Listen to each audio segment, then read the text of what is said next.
Hello students, आपका अपने educational platform let's smart study में वेलकम है। आई होप आप सभी स्वस्थ होंगे और अपनी स्टडी को जारी रखे होंगे। तो इसी क्रम में हम एक आज और ने जो है महत्वपूर्ण वीडियो आप लोग के लिए लेके आई हूँ। इससे पहले मैं आप लोग को दूध जो मिल्क टॉपिक था वो मैंने पढ़ा दिया है, कुछ ही चीज़ें उसमें रह गई थी, तो उससे रिलेटेड मैंने 20 क्वेश्चंस मैं लेके आई हूँ आप लोग के लिए, जो बेहद इम्पॉर्टेंट है और जो आपके प्रीवियस जो TGT PGT D triple SB या फिर असिस्टेंट प्रोफेसर्स में ये क्वेश्चंस पूछे गए हैं, तो बेहद इम्पॉर्टेंट है आगामी टीजीटी पीजीटी एग्ज़ाम्स के लिए भी। तो आई होप आज का सेशन आपको पसंद आएगा।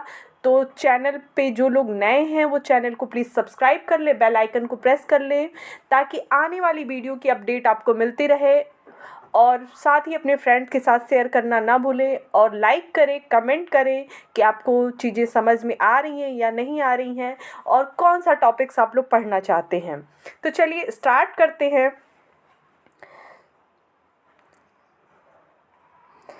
फर्स्ट क्वेश्चन को हम देख लेते हैं। निम्नलिखित में से कौन से भोजन लैक्टिक अम्ल किण्वन द्वारा उत्पादित होते हैं। फर्स्ट क्वेश्चन है कि निम्नलिखित में से कौन से भोजन लैक्टिक अम्ल किण्वन द्वारा उत्पादित होते हैं। ऑप्शन ए है बियर, ऑप्शन बी है पनीर, ऑप्शन सी है सिरका, ऑप्शन डी है दही। तो ये चारों ऑप्शन हैं। तो आप पहले क्वेश्चन को समझिए कि निम्नलिखित में से कौन सा भोजन लैक्टिक अम्ल किण्वन द्वारा जो है उत्पादित होते हैं। तो बियर तो होगा नहीं, लैक्टिक अम्ल उसमें नहीं होता है, सिरका भी नहीं होगा। आपका पनीर, तो पनीर का जो प्रोसेसिंग होता है वो क्या होता है कि पनीर जो है केसीन प्रोटीन पर जब ताप अम्ल की क्रिया से जो है वो थक्के के रूप में जम जाता है। ठीक है, तो दूध से प्रोटीन बनने की क्रिया में जो होता है वो केसीन प्रोटीन का प्रमुख योगदान है, वहाँ लैक्टिक अम्ल का कोई नहीं है। तो इसका राइट आंसर आपका क्या हो जाएगा, दही। दही में क्या होता है कि लैक्टिक अम्ल किण्वन द्वारा जो है दूध जो है उसमें लैक्टिक अम्ल जब मिलाया जाता है तो वो दही के फॉर्म में कन्वर्ट हो जाता है। दही जो है वो लैक्टिक अम्ल किण्वन द्वारा ही उत्पादित होता है। पनीर का आपने देख लिया, पनीर क्या है, दूध से प्रोटीन बनाने की क्रिया में जो केशीन प्रोटीन का जो है प्रमुख योगदान है। दूध से पनीर बनाने में किसका योगदान है, केसीन प्रोटीन का। ये इम्पॉर्टेंट है, तो आप लोग कहीं नोट डाउन भी कर सकते हैं। बियर, बियर कैसे बनता है, ये जौ के फर्मेंटेशन से बनता है। सिरका कैसे बनता है, किसी भी शर्करा युक्त विलयन में क्या करते हैं हम, जो भी शर्करा युक्त होगा उसमें हम एसिटिक फर्मेंटेशन करते हैं तो वो सिरके में कन्वर्ट हो जाता है। और उसमें कौन सा एसिड होता है, एसिटिक एसिड होता है। जैसे मान लीजिए गन्ने का सिरका होता है या फिर किसी भी चीज़ जिसमें शर्करा हो, वो सब चीज़ें फर्मेंटेशन के द्वारा जो है वो सिरके में कन्वर्ट हो जाती हैं। तो इसका राइट आंसर क्या हो जाएगा, दही। Next question, question number second. जिस दूध में ऐच्छिक स्वाद के विकास के लिए सूक्ष्म जीवों को मिलाया जाता है वह होता है, वह कौन सा दूध होता है जिस दूध में ऐच्छिक स्वाद के विकास के लिए मिलाया जाता है। तो इसका ऑप्शंस आप देख लीजिए।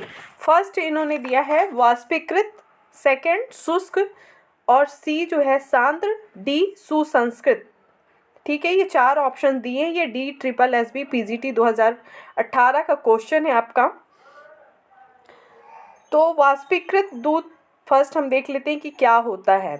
ये भी जो होता है ये नियमित दूध की तुलना में जो है इसकी सेल्फ लाइफ क्या होती है, थोड़ी अधिक होती है।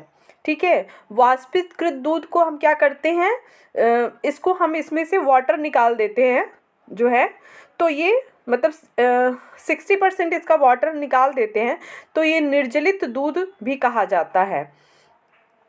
यह चूर्ण के रूप में आता है, हालांकि ये ज़्यादातर डिब्बाबंद है और तरल रूप में है। ये चूर्ण रूप में नहीं होता है, फुल्ली जो है ये तरल रूप में है। क्या है कि सबसे पहले ट्रांस अटलांटिक के जो यात्री थे उनको दूध संरक्षित करने के लिए वाष्पित दूध का आविष्कार किया गया था 1885 में। ठीक है, देखिए, जो वाष्पित दूध है वो नियमित दूध की तरह ही होता है, लेकिन इसमें क्या होता है कि 60% जो वाटर होता है उसको हम ख़त्म कर देते हैं, चाहे बॉयल करके चाहे जिस भी मेथड से।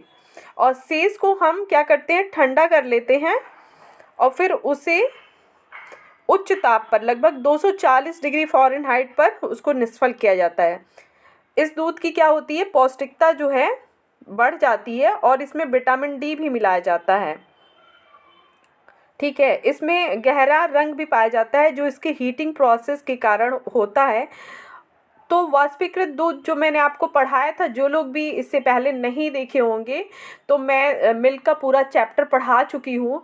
तो मैंने वहाँ पे बताया है कंडेंस्ड मिल्क जो होता है उसी को हम क्या कहते हैं, वाष्पीकृत दूध है। वो एक तरीके से क्रीम फॉर्म में होता है, गाढ़ा दूध होता है। ठीक है।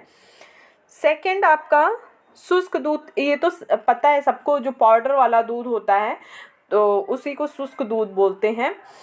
तो ये दो मेथड से ये भी तैयार होता है। तो मैं ये सारी चीज़ें डिटेल में आपको वहाँ पे बता चुकी हूँ। तो जो लोग भी ये वीडियो देख रहे हैं और मेरे पुराने वीडियो नहीं देखे हैं, तो मैं डिस्क्रिप्शन में उसका लिंक दे दूँगी, आप वहाँ से देख सकते हैं। सी है सांद्र दूध और डी है सुसंस्कृत दूध। सुसंस्कृत दूध यानी उसको संवर्धित दूध भी बोलते हैं। जब हम क्या करते हैं, मक्खन के बाद मक्खन निकालते हैं ना, तो जो उसमें छाछ बचता है वही जो है आपका सुसंस्कृत मिल्क भी बोला जाता है। सांद्र दूध मतलब दही का फॉर्म होता है, जिस दूध में ऐच्छिक स्वाद के लिए सूक्ष्म जीवों को मिलाया जाता है।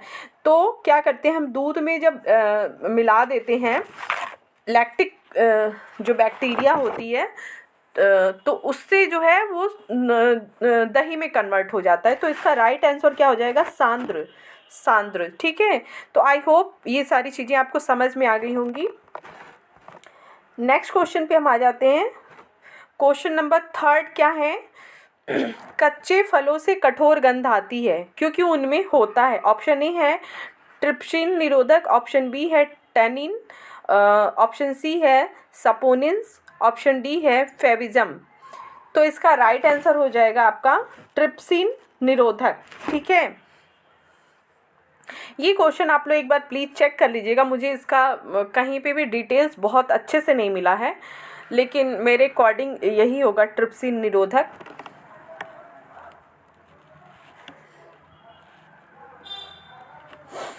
दूध में मौजूद प्रमुख प्रोटीन कौन सा है? जो दूध में मौजूद है प्रोटीन, वो प्रमुख प्रोटीन कौन सा है आपका?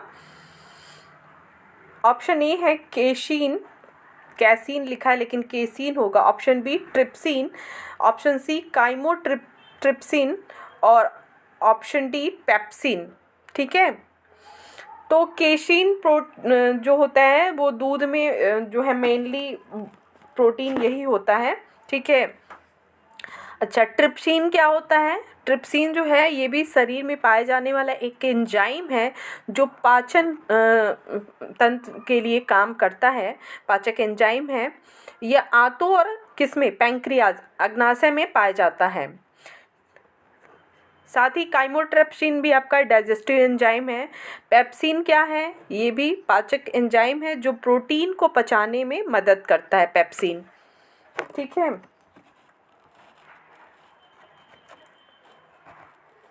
नेक्स्ट क्वेश्चन आपका,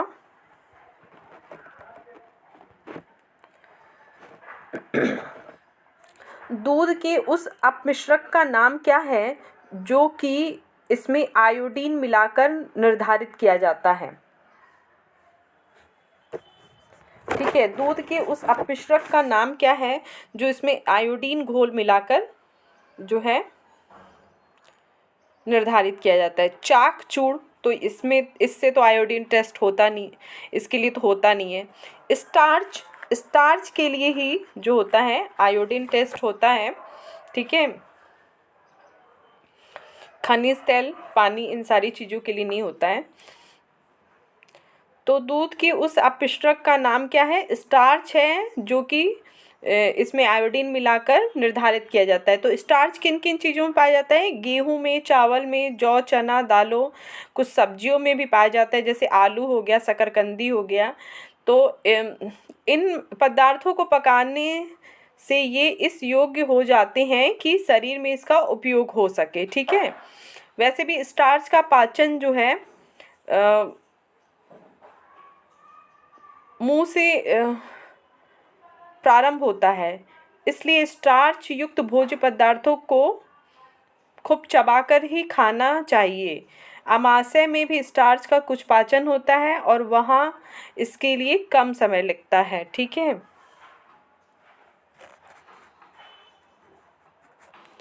नेक्स्ट क्वेश्चन पे आ जाते हैं। क्वेश्चन नंबर 6 है आपका, गाय के दूध की तुलना में माँ का दूध, कंपैरिजन करना है आपको। ऑप्शन ए है कैल्शियम प्रोटीन से भरपूर, ऑप्शन बी है कैल्शियम और प्रोटीन से कम, ऑप्शन सी है कैल्शियम से भरपूर किंतु प्रोटीन में कम। ठीक है, ऑप्शन डी है कैल्शियम में कम किंतु प्रोटीन में भरपूर। ठीक है, तो ये चारों ऑप्शन है, तो हम देख लेते हैं इसका कौन सा ऑप्शन सही होगा। तो इसका राइट आंसर क्या होगा आपका, कैल्शियम और प्रोटीन दोनों ही कम पाया जाता है कंपैरिजन गाय के दूध की तुलना में माँ के दूध में। ठीक है, देखिए गाय के दूध से आपको 67 किलो कैलोरी एनर्जी मिलती है। ठीक है, वहीं माँ के दूध में 65 किलो कैलोरी, तो एनर्जी भी कम है। गाय के दूध में 3.2 ग्राम जो है प्रोटीन है, माँ के दूध से 1.1 ग्राम ही प्रोटीन पाया जाता है। नेक्स्ट आपका फैट कितना पाया जाता है गाय के दूध में, 4.1 ग्राम और माँ के दूध में 3.4 ग्राम, तो प्रोटीन भी कम है, फैट भी कम है। कैल्शियम की बात करें अगर, तो 120 मिलीग्राम जो है गाय के दूध में कैल्शियम है, वहीं माँ के दूध में 28 ग्राम ही है। कार्बोहाइड्रेट की बात करें तो 4.4 ग्राम जो है कार्बोहाइड्रेट गाय के दूध में है और माँ के दूध में 7.4 ग्राम, तो कार्बोहाइड्रेट की मात्रा ज़्यादा है। बाकी आपकी एनर्जी, प्रोटीन, फैट, कैल्शियम, ये सारी चीज़ें गाय के दूध की तुलना में माँ के दूध में कम पाया जाता है। तो ऑप्शन बी इसका राइट आंसर हो जाएगा। नेक्स्ट क्वेश्चन, क्वेश्चन नंबर 7, आमतौर पर सामान्य वायुमंडलीय स्थितियों में मांस, मछली, दूध उत्पादों का भंडारण कितना रखा जा सकता है। ऑप्शन ए है 1 से 2 दिन, ऑप्शन बी है 1 से 2 सप्ताह, ऑप्शन सी है 3 से 4 सप्ताह, ऑप्शन डी है 12 माह। तो आपको पता है कि दूध और जो मांस मछली हैं ये बहुत ही जल्दी ख़राब होने वाले उत्पाद हैं, तो इन्हें हम ज़्यादा टाइम तक नहीं रख सकते हैं। कितना, 1 से 2 दिन ही रख सकते हैं। ठीक है, ऐसे भोज्य पदार्थ जिन्हें कुछ घंटों से लेकर कुछ दिनों तक संग्रह करके रखा जाए वे मतलब जो है जल्दी ही ख़राब हो जाते हैं, तो उसी के अंतर्गत ये मांस, मछली, अंडा आता है। उनके क्या होता है कि उनका जो कलर है, उनका जो स्वाद है, सुगंध है, उसमें परिवर्तन आ जाता है। नश्वर भोज्य पदार्थ ये मतलब नश्वर भोज्य पदार्थ कहलाते हैं, जल्दी ख़राब होते हैं। तापक्रम, संग्रहित करने का स्थान, नमी आदि की उपस्थिति द्वारा इनको जो है इन पदार्थों को प्रिजर्व किया जाता है कुछ टाइम के लिए। दूध तो अतिशीघ्र खराब होने वाला भोज्य पदार्थ है। दही, छाछ, पनीर, मावा, मांस, मछली, हरी पत्ते वाली सब्जियां, ये सारे नश्वर भोज्य पदार्थ हैं, ये शीघ्र ही खराब होते हैं। क्वेश्चन नंबर 8, मानव दूध में बाइफाइट कारक कहलाता है। ठीक है, मानव दूध में बाइफाइट्स कारक कहलाता है। ऑप्शन ए है ई कोली के विकास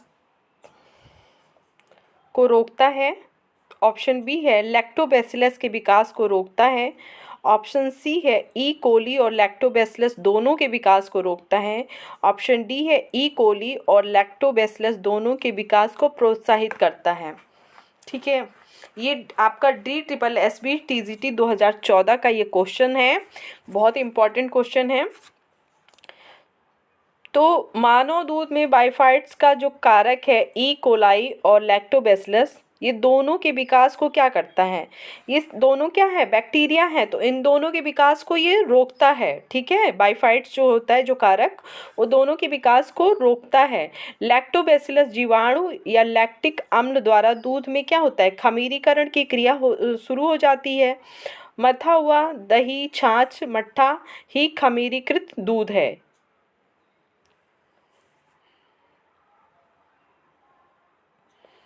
तो इसका सी राइट आंसर हो जाएगा। नेक्स्ट क्वेश्चन, क्वेश्चन नंबर 9 पे आ जाते हैं हम। बैक्टीरिया जो दूध को दही में परिवर्तित करता है, E coli, option B lactobacillus, option C rhizobium, option D Clostridium.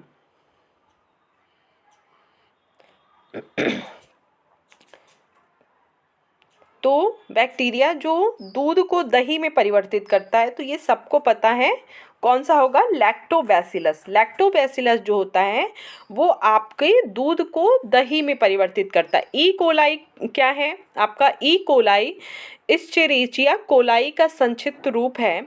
यह एक तरह का बैक्टीरिया है जो मनुष्यों और पशुओं के पेट में हमेशा रहता है, ठीक है। इस बैक्टीरिया के ज़्यादातर रूप हानिकारक होते हैं, लेकिन कुछ ऐसे होते हैं जो पेट में मरोड़ और दस्त जैसे लक्षण पैदा करते हैं, ठीक है। E coli.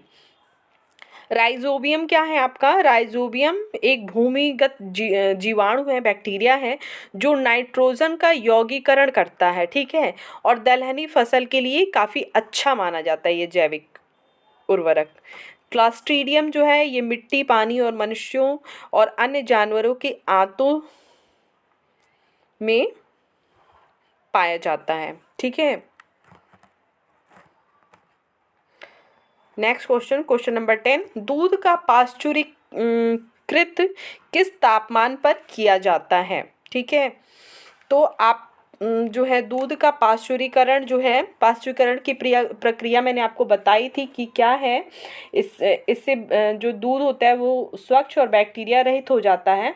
इसमें बहुत जो है ज़्यादा तापमान और कम तापमान पे इसको रख करके इसके जो ठंडा और गर्म दोनों जो बैक्टीरिया होते हैं, दोनों टेम्परेचर पे जो पाने वाले बैक्टीरिया होते हैं, उन दोनों को ख़त्म किया जाता है।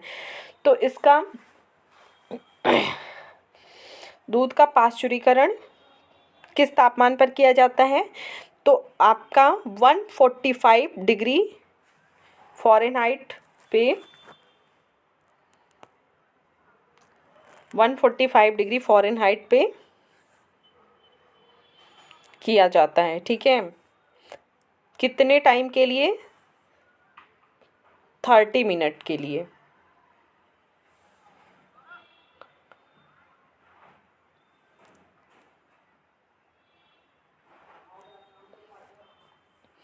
थर्टी मिनट के लिए हम इसको होल्ड करते हैं 145 पे। और अगर डिग्री सेल्सियस में पूछा जाए तो 63 जो है डिग्री सेल्सियस है। ये आपका जो है लो टेम्परेचर लॉन्ग टाइम वाली प्रोसेस है।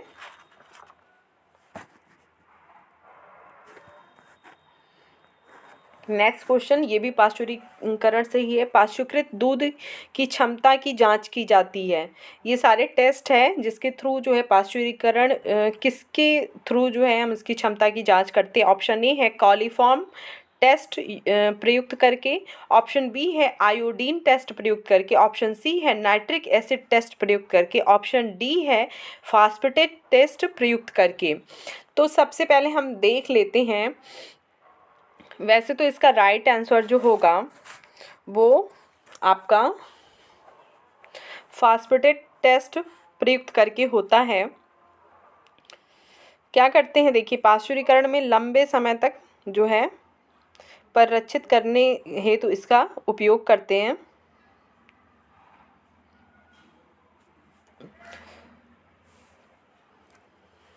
फास्फेटेट टेस्ट में क्या होता है कि देखिए क्या मतलब कैसे वो प्रोसेसिंग है। ये क्या होता है कि कच्चे दूध में जो है एंजाइम जो है पाया जाता है, फास्फेट पाया जाता है, और यह एंजाइम दूध के पर्याप्त पाश्चुरीकरण के द्वारा समाप्त हो जाता है। ठीक है, जब दूध का पाश्चुरीकरण होता है तो फास्फेट परीक्षण सकारात्मक प्रक्रिया देता है, वो निगेटिव नहीं आता है। कॉलीफॉर्म टेस्ट, इसका उपयोग किसके लिए करते हैं? कॉलीफॉर्म बैक्टीरिया अगर ये वाटर के मतलब प्यूरिफिकेशन, मतलब वाटर में कितना पोल्यूशन है, इसके टेस्ट के लिए जो हम कॉलीफॉर्म टेस्ट करते हैं कि कॉलीफॉर्म बैक्टीरिया अगर वाटर में प्रेजेंट है तो ये वाटर को क्या करता है? पलूटेड कर देता है। कॉलीफॉर्म टेस्ट वाटर के पोल्यूशन के लिए होता है। ठीक है, और कॉलीफॉर्म बैक्टीरिया जो है वो मनुष्य के इंटेस्टाइनल ट्रैक में ही पाया जाता है, और वहीं से कहीं न कहीं से वो सीवेज के थ्रू जा करके जो है वाटर में मिल करके आपके वाटर को जो है पलूटेड कर देता है। नेक्स्ट, आयोडीन टेस्ट किसके लिए करते हैं? स्टार्च के परीक्षण के लिए, ये सबको पता है। तो इसका राइट आंसर जो है पाश्चुरीकृत दूध की क्षमता की जांच जो है ये आपका टीजीटी उत्तराखंड 2014 का क्वेश्चन है। बहुत इंपॉर्टेंट, बहुत अच्छा क्वेश्चन है ये। जो है आप लोग ध्यान रखिएगा, फास्फेटेड टेस्ट के द्वारा जो है पाश्चुरीकृत दूध की क्षमता की जांच की जाती है। नेक्स्ट क्वेश्चन, क्वेश्चन नंबर 12 पे आ जाते हैं।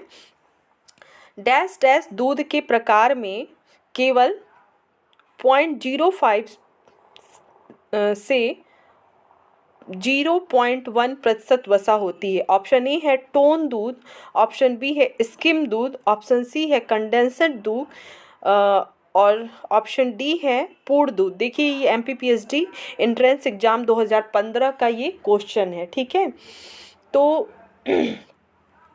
ये एमपीपीएसडी का क्वेश्चन है, देख लेते हैं। तो टोन दूध, स्किम दूध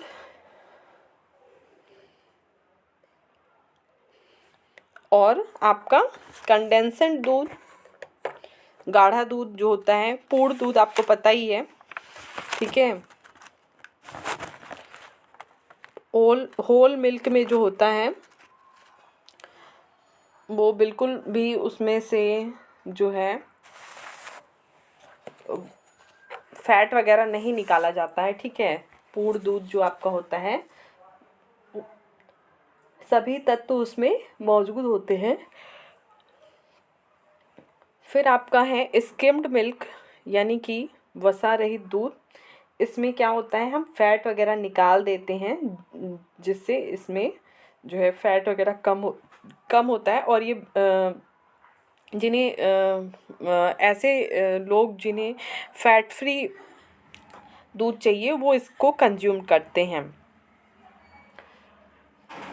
कंडेंसड दूध भी आपको पता है कि ये क्या होता है, गाढ़ा दूध होता है। ठीक है, तो इसका राइट आंसर क्या हो जाएगा आपका? वसा निकालने की बात करिए तो क्या होगा? स्किम मिल्क होगा। हाँ, वसा स्किम मिल्क, वसा रहित दूध, जिस दूध में वसा की मात्रा जो है 0.05 से लेके 0.1 वसा रहती है, यह दूध वसा रहित दूध कहलाता है। इसे जो है जिन्हें फैट फ्री जो है दूध इस्तेमाल करना तय है वो कर सकते हैं, जिसमें से मक्खन वगैरह सेपरेट कर दिया जाता है। मक्खन निकल जाने से इसमें वसा में घुलनशील विटामिन, विशेषकर विटामिन ए की मात्रा कम हो जाती है। ठीक है, इस कारण वसा रहित दूध छोटे शिशुओं के लिए उपयुक्त नहीं होता है। ये मोटापा और जो प्रौढ़ लोग हैं उनके लिए काफ़ी उपयुक्त है। Next question, question number 13। जीवाणु जो दही में पाए जाते हैं, कौन से जो जीवाणु होते हैं वो दही में पाए जाते हैं? तो ऑप्शन ए है क्लॉस्ट्रीडियम बॉटुलिनम, और ऑप्शन बी है स्ट्रेप्टोकोकस थर्मोफिलस, ऑप्शन सी है लैक्टोबैसिलस, और ऑप्शन डी है साल्मोनेला। तो इसका राइट आंसर आपको पता ही है कि जो दही में बैक्टीरिया पाए जाते हैं वो लैक्टोबैसिलस होते हैं, जिसके कारण दही क्या होता है, खट्टा होता है। ये टीजीटी राजस्थान का क्वेश्चन है। क्लॉस्ट्रीडियम बॉटुलिनम क्या है के कारण ये एक बॉटुलिज्म नाम की भी बीमारी होती है, मतलब पैरालिसिस टाइप का जो रोग होता है ये मतलब फूड पॉइजनिंग के कारण ही होता है। और स्ट्रेप्टोकोकस थर्मोफिलस ये भी दही उत्पादन में ही इसका उपयोग किया जाता है, ठीक है। और साल्मोनेला क्या है, साल्मोनेला टाइफी, जिसकी वजह से टाइफाइड रोग होता है। नेक्स्ट क्वेश्चन, क्वेश्चन नंबर 14, दूध का एक एक्सचेंज खाद्य विनिमय डैश डैश प्रोटीन उपलब्ध कराता है। तो दूध का एक एक्सचेंज कितना कराता है? ऑप्शन ए है 4 ग्राम, ऑप्शन बी है 8 ग्राम, ऑप्शन सी है 10 ग्राम, ऑप्शन डी है 12 ग्राम। ये भी टीजीटी राजस्थान का क्वेश्चन है। तो दूध का एक एक्सचेंज जो है आपका 4 ग्राम जो है प्रोटीन उपलब्ध कराता है। नेक्स्ट क्वेश्चन पे आ जाते हैं, क्वेश्चन नंबर 15, दूध में मिलावट की जाती है। ऑप्शन ए है आर्जिमोन तेल की, ऑप्शन बी है खड़िया पाउडर की, ऑप्शन सी है स्टार्च माड़ की, ऑप्शन डी है टैल्कम पाउडर की। तो ये जो है टीजीटी राजस्थान का ये भी क्वेश्चन है। तो क्वेश्चंस जो कहीं ना कहीं स्टेट में पूछे जाते हैं वही क्वेश्चन बार बार रिपीटेड यहाँ से वहाँ तक होते रहते हैं। तो ये सारे क्वेश्चन को हमें अच्छे से देख लेना है। तो दूध में मिलावट जो है आपका जो है स्टार्च माड़ की जाती है, ठीक है। आर्जिमोन तेल की तो सरसों में की जाती है। चाक और खड़िया की मिलावट किस में की जाती है? चीनी में। टैल्कम पाउडर की आई होप जो है शायद आटे वगैरह में मिलाते होंगे। क्वेश्चन नंबर 16, दूध पाश्चुरीकरण का HTST तरीका करा जाता है। HTST मतलब हाई टेम्परेचर शॉर्ट टाइम, ठीक है। ऑप्शन ए है 63 डिग्री सेल्सियस पर 30 मिनट के लिए, ऑप्शन बी है 100 डिग्री सेल्सियस पर 1 सेकंड के लिए, ऑप्शन सी है 89 डिग्री सेल्सियस पर 10 सेकंड के लिए, ऑप्शन डी है 72 डिग्री सेल्सियस पर 15 सेकंड के लिए। तो इसका जो राइट आंसर हो जाएगा आपका वो 72 डिग्री सेल्सियस पर 15 सेकंड के लिए हम इसका करते हैं। ये भी टीजीटी राजस्थान का क्वेश्चन है आपका। 72 डिग्री सेल्सियस और 162 डिग्री फ़ारेनहाइट पर 15 सेकंड के लिए करते हैं। इसको क्या बोलते हैं? High temperature for short time. और आपका लॉन्ग टेम्परेचर नहीं, आपका जो है 63 डिग्री सेल्सियस पे 145 डिग्री फ़ारेनहाइट 30 मिनट के लिए जो करते हैं वो आपका लो टेम्परेचर लॉन्ग टाइम होता है, ठीक है। ये जो है आपका लो टेम्परेचर लॉन्ग टाइम का है और ये हाई टेम्परेचर शॉर्ट टाइम का है। तो ये दोनों आप याद रखिएगा। नेक्स्ट क्वेश्चन पे आ जाते हैं। क्वेश्चन नंबर 17 है, संघनित दूध में भूरापन मिलार्ड प्रतिक्रिया के कारण होता है। ये अभिकथन है और इसका कारण क्या है, रीज़न क्या दिया है? यह रिड्यूसिंग शर्करा और वसा के बीच होने वाली प्रतिक्रिया है, ठीक है। कोड है आपका ऑप्शन ए और आर दोनों सही है, ऑप्शन बी ए और आर दोनों गलत है, ऑप्शन सी ए सही है लेकिन आर गलत है, ऑप्शन डी ए गलत है लेकिन आर सही है, ठीक है। तो मिलार्ड प्रक्रिया जो है ये जो है आप पहले ये जान लीजिए। 1912 में लुइस कैमिली माइलॉर्ड द्वारा जो है पहली बार माइलॉर्ड प्रक्रिया की जो है सूचना दी गई थी, जिन्होंने बताया कि देखिए इसमें क्या होता है कि पानी में जो है शर्करा और अमीनो एसिड को धीरे से गर्म करने पर पीले भूरे रंग का विकास होता है। क्या होता है इसमें? शर्करा और अमीनो एसिड होता है, ना कि वसा होता है। भूरापन तो आता है मिलार्ड प्रक्रिया में संघनित दूध में जो है। तो आप जो है आपका अभिकथन सही है और रीज़न जो है गलत है। तो ए सही है और आर गलत है।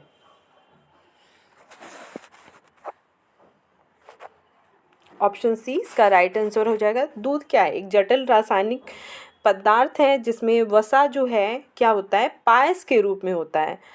पायस के रूप में, केसीन जो है कैल्शियम कैसिनेट के रूप में, और दुग्ध शर्करा एल्बुमिन तथा मिश्रित आंगिक क्षार घुले रहते हैं।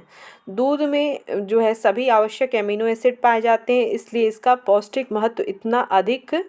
संघनित दूध में भूरापन मिलाट प्रक्रिया के कारण होता है। ठीक है, नेक्स्ट क्वेश्चन पे आ जाते हैं। क्वेश्चन नंबर 18, दूध के पाउडर उत्पादन में आने वाली प्रक्रियाओं को सही क्रम में लगाइए। ठीक है, इसको हमें जो है इसका क्रम सही करना है। तो ऑप्शन ए है पास्चुराइजेशन, ऑप्शन बी है इवेपोरेशन, ऑप्शन इसमें मतलब सी जो दिया है मिलिंग, ऑप्शन नहीं है, मतलब ये आपका वो है मिलिंग, डी जो है पैकिंग, ई क्लैरिफिकेशन, एफ वसा को अलग करना, जी रोलर डॉइंग। अब इसका कूट दिया है। ठीक है, तो हम इसको कूट से ही सॉल्व करेंगे। ए का है जो है सी बी ए जी ई एफ डी। तो हम पहले क्रम को देख लेते हैं, फिर हम जो है इसके कूट के अनुसार इसको लगा लेंगे। सबसे पहले हम क्या करेंगे, अगर दूध से पाउडर बनाना है तो हम क्लैरिफिकेशन की प्रक्रिया करेंगे। सबसे पहले क्या करेंगे, सॉरी, क्लैरिफिकेशन करेंगे। तो ई कहाँ दिया है, सबसे पहले डी वाले ऑप्शन में दिया है। ठीक है, और किसी में है नहीं, तो इसी से सॉल्व हो जाएगा। नेक्स्ट हम क्या करेंगे, इसमें से हम वसा को अलग करेंगे। ठीक है, वसा को अलग कर लेंगे। देन हम पास्चुराइजेशन की प्रक्रिया करेंगे, फिर इवेपोरेशन करेंगे। ठीक है, इवेपोरेशन में हम क्या करते हैं कि ये वैक्यूम चैम्बर में डाल करके हम लो टेम्परेचर पे इसको हम डाल करके इवेपोरेट करते हैं, जिससे क्या होता है दूध का 80% जो मॉइस्चर होता है वो ख़त्म हो जाता है इवेपोरेशन की प्रोसेस में। क्लैरिफिकेशन में आपको पता ही है कि दूध में जो भी बैक्टीरिया उसको साफ़ करना, वसा को अलग करना। ठीक है, पास्चुराइजेशन आपको पता है, इवेपोरेशन पता चल गया।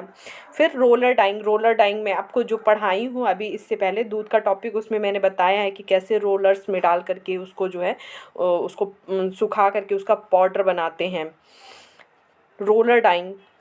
सी आपका मिलिंग प्रोसेस है, डी पैकिंग, लास्ट में हम उसको पैकिंग करेंगे। तो ये इसका सही क्रम हो गया, तो इसका राइट आंसर होगा ऑप्शन डी।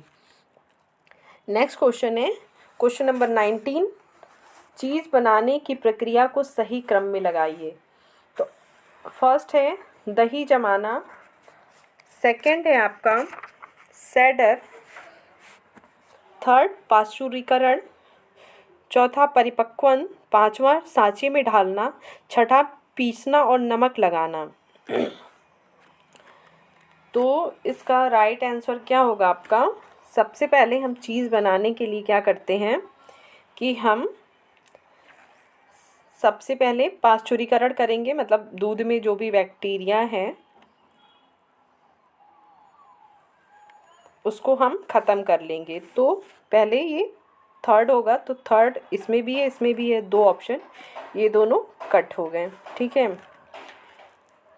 नेक्स्ट हम करेंगे पास्चुरीकरण के बाद हम इसको क्या करेंगे, दही के फॉर्म में जमा लेंगे। देन इसका सैडर करेंगे, तो ये यहाँ भी है यहाँ भी है, दोनों ऑप्शन अभी लगातार चल रहे हैं। सैडर करेंगे, नेक्स्ट आपका जो है पीसना और नमक लगाना, और आप इसके बाद हम करेंगे सांचे में ढालना।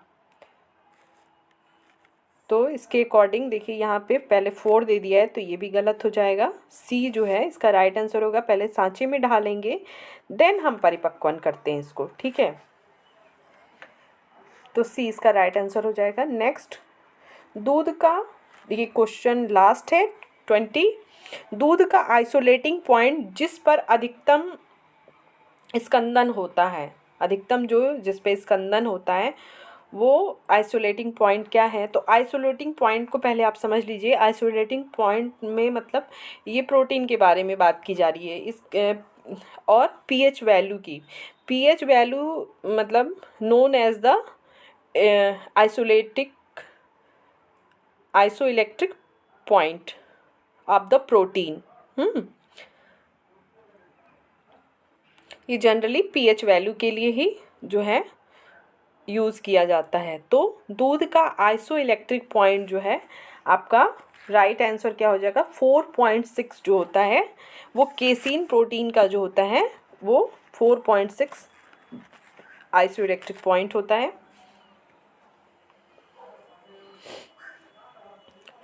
तो आई होप ये 20 मोस्ट इम्पॉर्टेंट एमसीक्यू आपको जो भी मैंने पढ़ाया समझ में आया होगा।